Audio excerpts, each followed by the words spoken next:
નમસ્કાર દોસ્તો, હું છું રશ્મિ આહિર. દર મહિને નિયમોમાં ફેરફાર કરવામાં આવતા હોય છે, એમ આ મહિનામાં પણ થયા છે. અને જો તમે જાણવા માંગતા હોય કે કયા નિયમોમાં ફેરફાર થયા છે તો ધ્યાનથી સાંભળજો. 5 મેઇન નિયમો છે, એમાંથી સૌથી પહેલો રેલવેઝમાં બદલાવ થયો છે. રેલવેમાં આપણે જ્યારે ટિકિટ રિઝર્વેશન કરીએ, બુકિંગ કરીએ તો 1 નવેમ્બરની પહેલા સુધી આપણે 120 દિવસો અગાઉથી બુકિંગ કરી શકતા હતા અને હવે ખાલી 60 દિવસ જ એડવાન્સ બુકિંગ કરી શકીશું. એટલે હવે જે લોકોનો ટ્રીપનો કોઈ પ્લાન નથી અને રિઝર્વેશન કરીને મૂકી દે છે ને, એ વસ્તુ હવે ઓછી થઈ જશે અને લોકોના જે વેઇટિંગ લિસ્ટમાં નામ આવે છે ને, એ વેઇટિંગ લિસ્ટ પણ હવે કદાચ ઘટી જશે.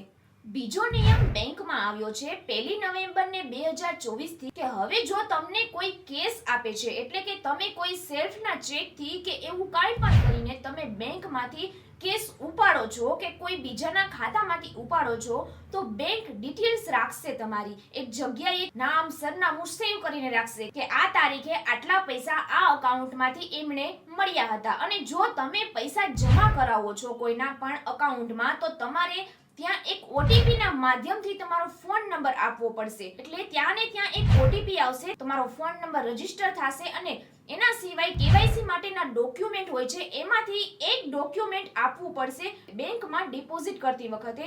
એટલે કોને કેશ ડિપોઝિટ કરી છે એ પણ વેરીફાઈ થઈ જશે. ત્રીજું, માનો કે તમે કોઈના અકાઉન્ટમાં કેશ ડિપોઝિટ કરાવો છો, એવા સંજોગોમાં એમને જે મેસેજ જશે ને, એમાં તમારું નામ પણ જશે કે આ વ્યક્તિએ કેશ ડિપોઝિટ કરાવી છે. ત્રીજો નિયમ બદલાયો છે ટ્રાયનો. ટ્રાય એટલે કે telecom regulatory authority of India. બધી ફોનની કંપનીઓના પપ્પા, ગવર્નમેન્ટના એક સાથી, જે બધાનું ધ્યાન રાખે છે અને નિયમો બનાવે છે. એમણે આ બધી એરટેલ, વોડાફોન, જીઓ, આઈડિયા બધાને કહી દીધું છે કે હવે તમારે 1 નવેમ્બરથી એસએમએસની ટ્રેસેબિલિટી રાખવી પડશે. એટલે કે ઇન્ફોર્મેશન વેબસાઇટ, ફાઇનાન્શિયલ ઇન્સ્ટિટ્યુશન્સ, બેંક્સમાંથી જે એસએમએસ જાય છે ને, એની તમારી પાસે ટ્રેસેબિલિટી હોવી જોઈએ. ક્યાંથી આ એસએમએસ ગયો છે, કેમ આ એસએમએસ ગયો છે, એનો ડેટા તમારે સાચવીને રાખવાનો છે.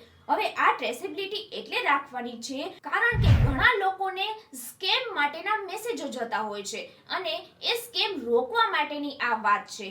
આ ટ્રેસેબિલિટીના લીધે કદાચ એવું પણ બને કે ઓટીપી આપણને આવે છે ને, એ ઓટીપી આવતા અટકી જાય કે પછી ઘણી વખતે એમાં પ્રોબ્લેમ થાય. એટલે આ એક પ્રોબ્લેમ થઈ શકે છે. એના સિવાય જે અત્યારે સ્પેમ કોલ વધી ગયા છે કે હાલો હું બેંકમાંથી વાત કરું છું, શું તમે લોન લેવા માંગો છો, એ બધા કોલ્સ વધી ગયા છે ને, એને અટકાવવાની વાત છે, જેનાથી સ્પેમ કંટ્રોલ થશે. ચોથો નિયમ ઇન્કમ ટેક્સ રિટર્ન ફાઇલિંગ ને લઈને છે.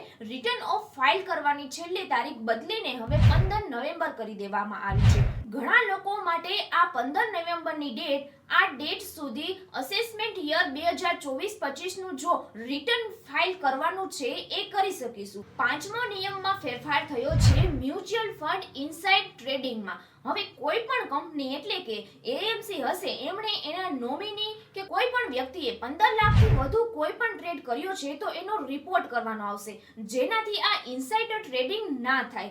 માની લો કે મારી અસેસ મેનેજમેન્ટની કંપની છે, એમાં હું 2000 કરોડ રૂપિયાનું ફંડ ચલાવું છું. એમાં મને ખબર હશે કે હું કયો શેર ખરીદવાની છું અને કયો શેર વેચવાની છું, અને એનાથી એનો ભાવ ઊંચો જવાનો છે કે નીચો જવાનો છે કે નહીં, તો હું મારા પરિવારજનોને કહી દઉં તો આ ઇનસાઇડર ટ્રેડિંગ થઈ ગઈ ને. જે પબ્લિકલી ઇન્ફોર્મેશનથી ટ્રેડ નથી થયો, એમણે મેં પર્સનલમાં કોઈ વસ્તુ કીધી છે અને એનાથી કોઈ એને ફાયદો થઈ જાય તો એ તો ખોટું કહેવાય ને. એટલે ઇનસાઇડર ટ્રેડિંગ રોકવા માટે 15 લાખથી વધુની ટ્રાન્ઝેક્શન રિપોર્ટ કરવાની વાત છે. તો આ 5 નિયમો બદલાયા છે 1 નવેમ્બરથી. ધન્યવાદ.